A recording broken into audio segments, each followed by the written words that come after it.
하겠습니다. 하나님 말씀을 보겠습니다. 사도행전 4장 1절부터 12절까지만 봉독하겠습니다.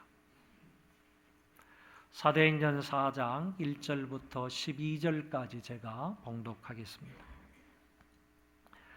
사도들이 백성에게 말할 때에 제사장들과 성전 맡은 자와 사두개인들이 이르러 예수 안에 죽은 자의 부활이 있다고 백성을 가르치고 전함을 싫어하여 그들을 잡음에 날이 이미 저물었으므로 이튿날까지 가두었으나 말씀을 들은 사람 중에 믿는 자가 많으니 남자의 수가 약 5천이나 되었더라. 이튿날 관리들과 장로들과 서기관들이 예루살렘에 모였는데 대제사장 안나스와 가야바와 요한과 알렉산더와 및 대제사장의 문중이 다 참여하여 사도들을 가운데 세우고 묻되 너희가 무슨 권세와 누구의 이름으로 이 일을 행하였느냐. 이에 베드로가 성령이 충만하여 이르되 백성의 관리들과 장로들아 만일 병자에게 행한 착한 일에 대하여 이 사람이 어떻게 구원을 받았느냐고 오늘 우리에게 질문한다면 너희와 모든 이스라엘 백성들은 알라. 너희가 십자가에 못 박고 하나님이 죽은 자 가운데서 살리신 나사렛 예수 그리스도의 이름으로 이 사람이 건강하게 되어 너희 앞에 섰느니라. 이 예수는 너희 건축자들의 버린 돌로서 집 모퉁이의 머릿돌이 되었느니라. 다른 이로서는 구원을 받을 수 없나니 천하 사람 중에 구원을 받을 만한 다른 이름을 우리에게 주신 일이 없음이라 하였더라. 아멘.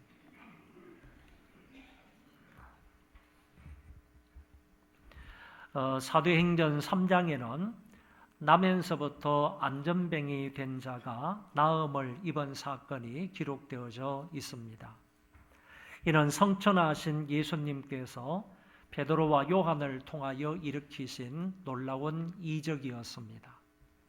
사람들은 안전병이가 건강하게 된 것이 사도들의 경건이나 능력 때문이라고 생각을 했으나 당사자인 베드로는 결코 그렇게 생각하지 아니했습니다. 베드로가 회중들에게 너희가 넘겨주고 빌라도가 놓아주기로 결단한 예수를 하나님이 영화롭게 하셨다고 설교를 했습니다. 또한 너희가 빌라도 앞에서 부인한 예수를 하나님이 영화롭게 했으며 너희가 죽인 예수를 하나님이 영화롭게 하셨다고 말씀하셨습니다. 그러면서 이 모든 일에 우리가 정인이라고 했습니다. 그리고 마지막 부분에서 지금이라도 너희들 늦지 않았으니 회개하고 하나님 앞으로 돌아오라고 말을 한 것입니다. 이 같은 설교가 있었을 때 나타난 결과가 어떠했습니까? 우선 부정적인 결과로 사도들이 죽은 자의 부활을 전한다고 종교 지도자들에 의해서 붙잡히게 된 것입니다. 그래서 그 다음 날까지 어느 곳에 갇혀 있게 되었습니다. 아마도 성전 안에 어느 방 중에 하나에 그들이 붙잡혀서 갇히게 되었다고 봅니다. 그리고 그들을 지키는데 철통 같은 수비로 그들을 지키게 되었습니다. 설교의 결과가 의외로 좋지 못한 결과가 나타나게 된 것입니다. 반대로 좋은 결과도 있었습니다. 사도행전 2장에서의 설교 결과보다 훨씬 더 좋은 결과가 있게 되었습니다. 믿는 자가 남자의 수만 약 5,000명이나 되었다고 했습니다. 한편의 설교가 이처럼 풍성한 열매를 맺었다는 것은 분명 하나님의 비상한 역사임에 분명합니다. 그리고 여기에 5,000명은 새로 가입한 수로 보기보다는 이전에 있었던 수에 더하여진 숫자라고 볼 수가 있겠습니다.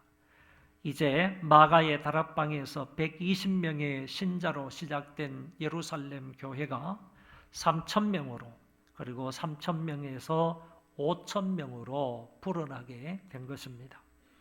여기에 여자들과 아이들까지 합하게 되면 이것보다 훨씬 더 많은 수가 믿는 자가 되었습니다. 사도들은 잡혀 있지만 복음은 매이지 아니하고 놀라운 결과를 만들어 낸 것입니다. 하룻밤이 지난 후 사도들은 복음 전한 것으로 인하여 신문을 받게 됩니다. 고난을 받는 이들은 베드로와 요한 사도이고 이들에게 고문을 가하는 사람들은 관원과 장로와 서기관들과 요한과 알렉산더와 대제사장의 문중이었습니다. 여기에 나타난 관원, 장로, 서기관은 유대의 최고 법정 멤버인 사내들인 공회원들이었습니다. 이 사람들은 정부로부터 막강한 세력, 권력을 가지고 있었던 사람입니다. 이어서 나오는 요한과 알렉산더에 대해서는 알려진 바가 많지 않습니다. 요한에 대해서는 가야바를 계승한 요나단이라는 설과 zakhe의 아들 요하난이라는 설이 있지만 이건 역시 확실치 않습니다. 알렉산더는 그 유명한 필로의 아우였다는 설이 있으나 이건 역시 확실한 것은 아닙니다. 단 두 사람, 다시 말해 요한과 알렉산더는 안나스의 가문에 속하였다 하는 사실만큼은 분명합니다. 그리고 이 기록이 특이한 것은 보통 대제사장은 한 사람인데 여기에는 안나스와 가야바 두 사람이 기록되어져 있다는 것입니다. 대제사장 안나스는 6년에서 15년 사이에 재임을 했던 사람이고 그의 사위인 가야바는 18년에서 36년까지 대제사장으로서 재임을 한 사람입니다. 그러므로 예수님의 처형은 반드시 가야바 시절에 이루어졌다 하는 사실을 알게 되는 것입니다. 혹자는 안나스는 유대에 의한 대제사장이고 가야바는 로마에 의한 대제사장이었다고 주장하기도 합니다. 그리고 유대 성경에 의하면 대제사장은 그의 큰아들로 계보가 이어가야 하는데 안나스의 사위인 가야바에게 이어졌으므로 이는 성경적으로 분명 불법이었다 하는 사실을 알게 됩니다. 또한 대제사장은 누구에 의해서 임명이 되는 것이 아니고 아론 계열의 큰 아들로 계승되어 가는 것입니다. 아무튼 동시대 대제사장이 둘이 있을 수 없음에도 불구하고 여기에는 두 명이 나타나고 있었다는 것입니다. 그리고 성전 맡은 자는 성전 전체를 관리하는 책임을 진 사람으로서 성전 경호 책임자라고 말할 수 있겠습니다. 성전의 치안과 성전의 경비를 맡은 사람이라고 볼 수 있습니다. 그리고 사두개인은 다윗과 솔로몬 시대의 대제사장 사독의 이름에서 유래되었다고 봅니다. 제사장이 대부분 사독계파에 속하여 있었는데 이들은 육체의 부활을 부정했고 영적인 존재를 믿지 않았고 그럼에도 불구하고 로마와 타협하여 정치적 권세를 누렸던 사람들이 바로 사두개파 사람들입니다. 이런 여러 계층의 종교 지도자들이 연합해서 이제 사도들을 신문하게 된 것입니다. 너희가 무슨 권세와 누구의 이름으로 이 일을 행하였느냐? 이 질문에 성령에 충만했던 베드로가 대답을 합니다. 그런데 베드로가 대답을 하기 이전에 과거 주님께서 자기들에게 하신 말씀을 기억했을 것으로 봅니다. 또 너희가 이로 말미암아 총독들과 임금들 앞에 끌려가리니 이는 그들과 이방인들에게 증거가 되게 하려 하심이라. 너희를 넘겨줄 때에 어떻게 또는 무엇을 말할까 염려하지 말라. 그때에 너희에게 할 말을 주시리니 말하는 이는 너희가 아니라 너희 속에서 말씀하시는 이 곧 너희 아버지의 성령이시니라. 너희들이 높은 정치 권력자 앞에 끌려가도 그 앞에서 무슨 말을 어떻게 할까를 염려하지 말라고 하시면서 성령께서 너희들에게 다 가르쳐 주실 것이라고 말씀하셨습니다. 주님의 이 말씀대로 베드로는 성령께서 그 입술에 말씀하여 주시는 것을 따라서 그들에게 전하게 된 것입니다. 그 대답은 질문에 대한 단순한 대답이 아니라 그것을 넘어 복음을 일목요연하게 정언하는 것이었습니다. 대답을 통하여 예수 그리스도가 어떤 분인가를 말한 것입니다.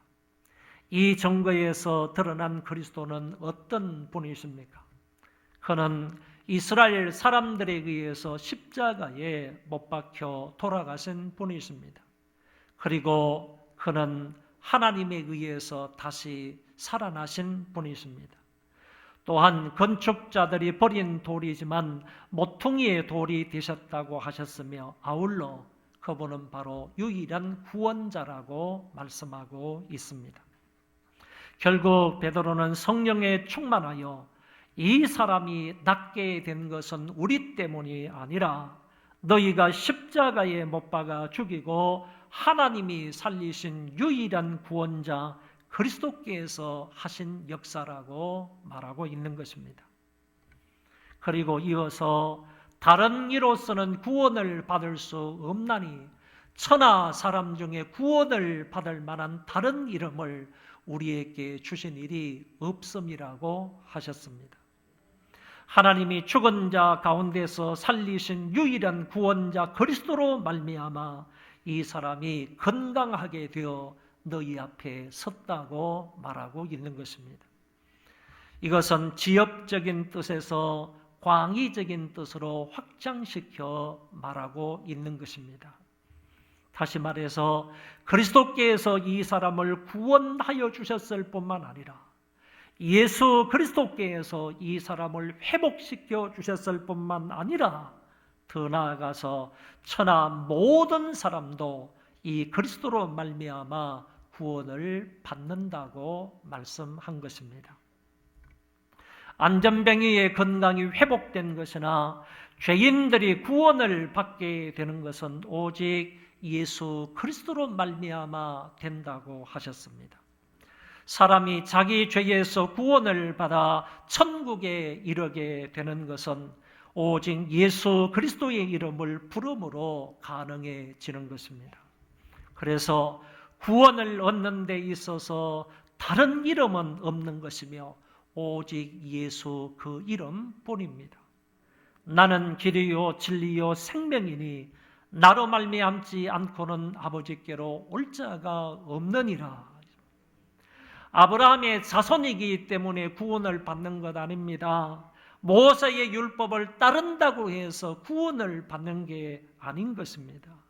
그리고 이 말씀은 종교 다원주의자들을 강하게 공격하는 말씀이기도 합니다. 어떤 길로 가든지 종국적으로 한 신을 만나서 구원을 받는다고 주장하는 사람들이 종교 다원주의자들입니다.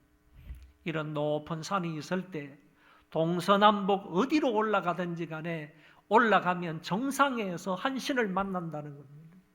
불교도 그 이 신에 여기에서 출발을 해서 산꼭대기까지 올라가면 한 신을 만나는 거고, 기독교도 이쪽 방향에서 올라가는 길은 다르지만은 한 신을 만나는 것은 같고, 이슬람교도 서쪽에서 출발을 해서 산꼭대기 올라가면 다 같이 한 신을 만나는 것이 그 신에 의해서 구원을 받는다고 주장하는 것이 바로 종교 다원주의자들의 주장인 것입니다. 그러나 이 종교 다원주의자들을 일면 공격하고 그 사람들의 주장이 분명히 잘못되었다는 점을 이 성경 구절 사도행전 4장 12절은 분명히 말씀하고 있는 것입니다. 우리가 구원을 받는 것도 예수 그 이름 때문이고, 앞으로 구원을 받아 천국 백성이 되는 것도 예수 그 이름 때문이고, 어느 민족이 구원을 받는 것도 바로 예수 그 이름 때문이라는 것입니다. 그 이름 외에 다른 이름은 없습니다. No other name입니다. 그러므로 이 구절에 의하면 타 종교에는 구원이 없고 기독교에만 구원과 영생이 있다는 사실을 알게 됩니다. 이것이 바로 기독교의 유일성과 불변성입니다. 한번 따라 하시겠습니다. 기독교의 유일성과 불변성. 그것은 구원을 받는 데 있어서 다른 이름은 없다는 것입니다. 오로지 예수 그리스도를 통해서만 인간이 구원을 받는다. 이런 입장에서 기독교의 유일성과 기독교의 불변성을 말하고 있는 것입니다. 베드로의 이 같은 변정적인 설교를 들은 종교 지도자들은 어떻게 반응을 했습니까? 13절, 14절의 말씀을 같이 한번 읽어보겠습니다. 그들이 베드로와 그들은 본래 학문 없는 범인으로 알았다가 이상히 여기며 또 전에 예수와 함께 있던 줄도 알고 병 나은 사람이 그들과 함께 서 있는 것을 보고 비난할 말이 없는지라. 유대인들은 사도들을 학문 없는 범인으로 알았다고 했습니다. 학문이 없다는 말은 완전 무식하다 이런 말이 아니고 정식 랍비 교육을 받지 못했다라는 뜻입니다. 그들은 정식적으로 학교 교육을 받지는 못했지만 모든 것을 숨김없이 담대히 말했으며 효과적으로 그 복음을 전하게 되었습니다. 이것은 곧 학문은 많지 않았으나 성령 충만했기 때문에 이것이 가능했다고 봅니다.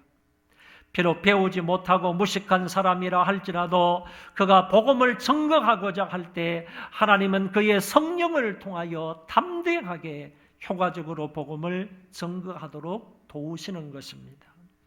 주님이 이에 12를 세우셨으니 이는 자기와 함께 있게 하시고 또 보내사 전도도 하며 귀신을 내쫓는 권능도 가지게 하려 하심이라. 이 말씀의 목적대로 우리 주님께서 베드로와 요한을 사용하신 것입니다. 사도의 말을 듣고 상당히 당황한 종교 지도자들은 일단 사도들을 밖으로 내보내고 나서 자기들끼리 이것을 어떻게 해야 할지를 논의했습니다. 공회에서 내린 종교 지도자들의 결정은 사도들을 석방하되 이 소문이 민간에 더 퍼지지 못하도록 저들을 위협하여 놓아주자는 것이며 아울러 예수의 이름을 부르지도 말고 예수의 이름으로 가르치지도 말게 하자고 했습니다. 이 같은 결정을 통해 적어도 종교 지도자들은 어떤 일보다도 예수 그 이름을 나름대로 두려워하고 있다 하는 사실을 알게 됩니다. 하나님을 믿는 종교 지도자들이었음에도 불구하고 하나님이 보내신 그리스도를 알지도 못하고 그를 전하지도 못하게 했던 부분을 볼 수 있습니다. 그러나 이렇게 위협하는 자들 앞에서 사도들은 분명히 말합니다. 베드로와 요한이 대답하여 이르되 하나님 앞에서 너희의 말을 듣는 것이 하나님의 말씀을 듣는 것보다 옳은가 판단하라. 우리는 보고 들은 것을 말하지 아니할 수 없다. 이것은 정면적 거부와 도전적인 말씀입니다. 어쩌면 사도들은 하늘나라의 심판대 앞에 선 것처럼 단호하게 말했던 것입니다. 여기서의 부정은 영원한 부정이 되는 것이고 여기서의 긍정은 영원한 긍정이라는 생각으로 말했을 것입니다. 우리가 보고 들은 것은 그리스도의 죽음과 부활인데 우리가 보고 들은 이 그리스도의 죽음과 부활을 우리는 전하지 아니할 수 없다고 담대하게 말한 것입니다. 천하의 구원을 가져다 줄 그 이름을 말하지 않을 수 없다고 담대하게 말한 것입니다.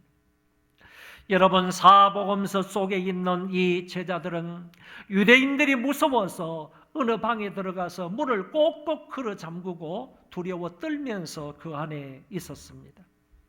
감히 정치 지도자들이나 종교 지도자들 앞에 나서지 못했던 사람이 바로 그들이었습니다. 그런데 이제는 담대하게 그들 앞에 서서 당당하게 말했던 것입니다. 우리가 너희 말 듣는 것이 옳으냐? 아니면 하나님 말씀 듣는 것이 옳은지 판단해 보라. 우리는 보고 들은 이 사실을 말하지 아니할 수가 없다고 했던 것입니다. 여러분, 무엇이 이들을 이렇게 바꾸어 놓았습니까? 무엇이 두려워 떨고 있는 제자들을 담대한 제자들로 바꾸어 놓았습니까? 무엇이 사복음서 속에 있는 제자들을 사도행전 속에 있는 제자들로 바꾸어 놓았습니까? 그것은 바로 성령 충만함이었습니다.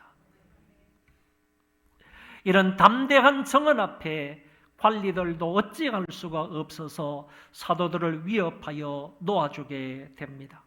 그리고 누가가 병당한 사람이 몇 세였는지를 밝혀주고 있는데 40여세가 되었다라고 밝혀주고 있습니다. 이것은 이 정도의 나이 동안 안전병이로 있었다는 것은 낫기가 도저히 불가능하다 하는 사실을 우리에게 보여주고 있는 것입니다. 인간적인 능력으로는 불가능하지만 주 예수 그리스도께서 그를 일으켜 살려주시고 그로 하여금 펄쩍펄쩍 뛰면서 하나님을 찬송하게 만들었다는 것입니다. 결론으로 말씀을 드립니다. 우리의 설교와 우리의 전도와 우리의 선교가 예수 그리스도만을 전하는 것이 되어야 하겠습니다. 그리스도의 죽음과 부활이 복음이며 여기에 구원의 능력이 있음을 알고 이 복음만을 가르치고 이 복음만을 사랑하는 우리들이 되시기 바랍니다. 그리고 복음 전도가 효과 있기 위해서는 반드시 성령 충만해야 합니다. 비록 지식과 가진 것은 많지 않더라도 성령 충만하면 됩니다. 그럴 때 성령님이 복음 전파에 우리를 사용하시는 것이고 그 결과는 대단한 결과가 일어날 수 있는 것입니다. 전도하다가 어려움을 당해도 우리는 거기에 굴하지 말고 어떤 권력자들 앞에서도 그리고 어떤 핍박자들 앞에서도 하나님의 명령에 귀를 기울이며 그 말씀에 순종해야 하겠습니다. 그리스도인들은 이 땅에 발을 딛고 살아가지만 하늘의 음성으로 살아가는 자들입니다. 달리 말해서 하나님의 말씀으로 살아가는 자들입니다. 우리 모두가 이런 삶을 살 때 복음은 우리를 통하여 편만하게 전파가 되고 하나님의 나라는 더없이 확장되어 나갈 것입니다. 이것이 곧 하늘 아버지의 뜻을 하늘에서처럼 땅에서 이루어지는 일이 될 것입니다. 성령 충만하여 담대한 복음 전파로 하나님 나라를 더욱더 확장시켜 나갈 수 있는 주의 백성들 다 되시기를 축원합니다. 우리 그 자리에 다 일어나셔서 찬송 부르겠습니다.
높이세 능력의 그 이름 예수 이름 높이세 구원의 그 이름 예수 이름을 부르는 자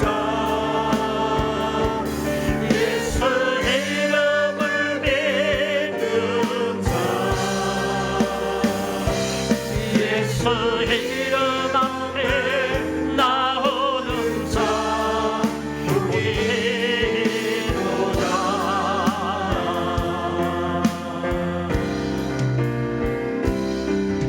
나의 계획이 실패하고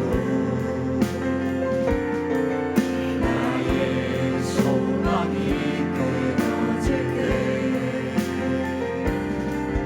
삶의 중간자 되신 그분 앞에 나의 부름을 불어 경배하네.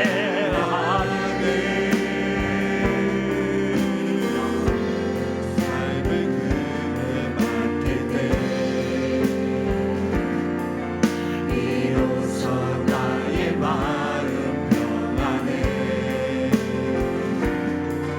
구원의 반석 되신 예수 이름으로 소리 높여 찬송하르네.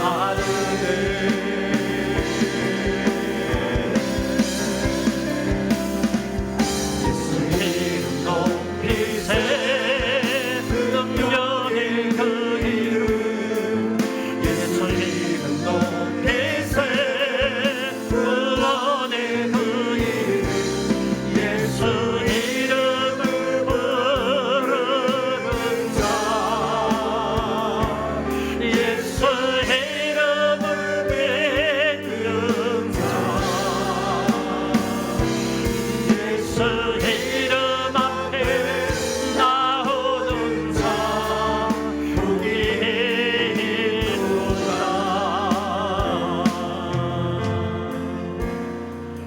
우리에게 성령 충만을 주셔서 담대하게 복음을 전하게 해 주옵소서. 예수 이름으로 살고 예수 이름을 사랑하며 살게 해달라고 함께 통성으로 기도하겠습니다. 자비하신 하나님